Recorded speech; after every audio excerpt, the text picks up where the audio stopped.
Did Tom Rothman just pull back the curtain at Sony Studios and reveal what's happening with Spider-Man very soon? Well, it kind of appears like he might have, and what's really funny about the story is the scooper just dropped a story that aligned with it perfectly, and Rothman made this statement after the scoop. Let's take a couple minutes to talk about what Tom Rothman had to say about Venom 3 and Spider-Man 4, the recent rumors about Tom Holland's next outing, and how all these really interesting pieces seem to be coming together. Now before we do that though, make sure you hit the like and subscribe button and ring the bell for all the updates. We do daily Marvel and DC videos, and we want to be your place for all the superhero news, but we're going to bring it to you truthfully and transparently, so you are in the know. Like we like to say often, where there's smoke, there's fire, and I just find this whole story really interesting. So we've got two distinct paths we're going to follow in this video. First, we're going to talk about what Sony Motion Pictures chairman Tom Rothman had to say about Venom: The Last Dance and Spider-Man 4, and then we're going to break down a rumor report that dropped just before Rothman's statement that seems to make all this, well, much more interesting.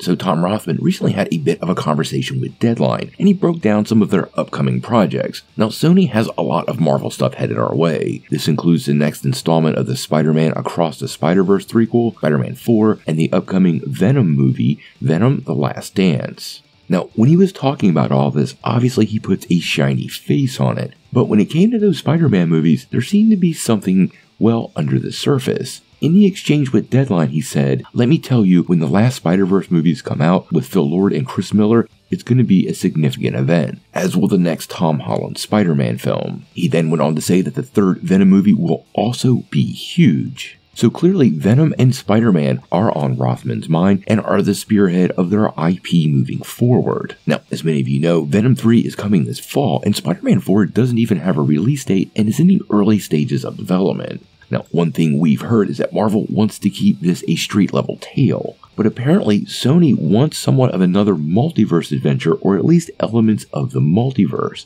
and that's where this next story crawls in.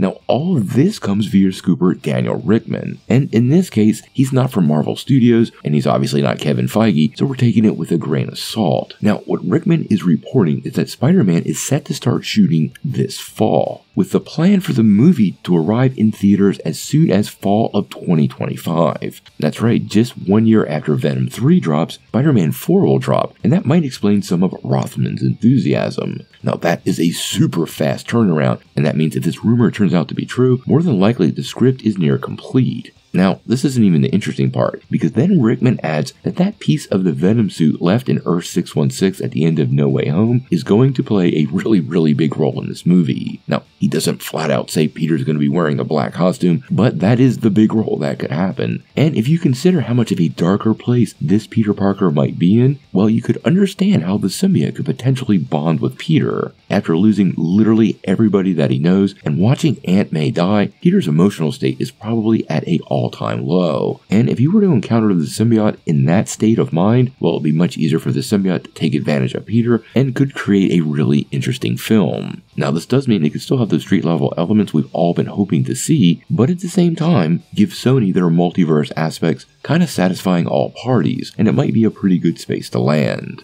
Now, obviously, all this Spider-Man news gives us a lot to think about. Tom Rothman is definitely excited about the potential for Spider-Man 4, and we know they want to continue to leverage the success they've had with Venom, so the black costume is the way to make all parties happy. The big question for me then becomes, if Eddie Brock could show up in the MCU, and could he even be played by Tom Hardy once again? Hardy has suggested this is his last time as the character in Venom: The Last Dance, so I could see the MCU completely recasting the character, but it definitely leaves a slot for that character to appear. The question just becomes who will play him, but let's not get ahead of ourselves.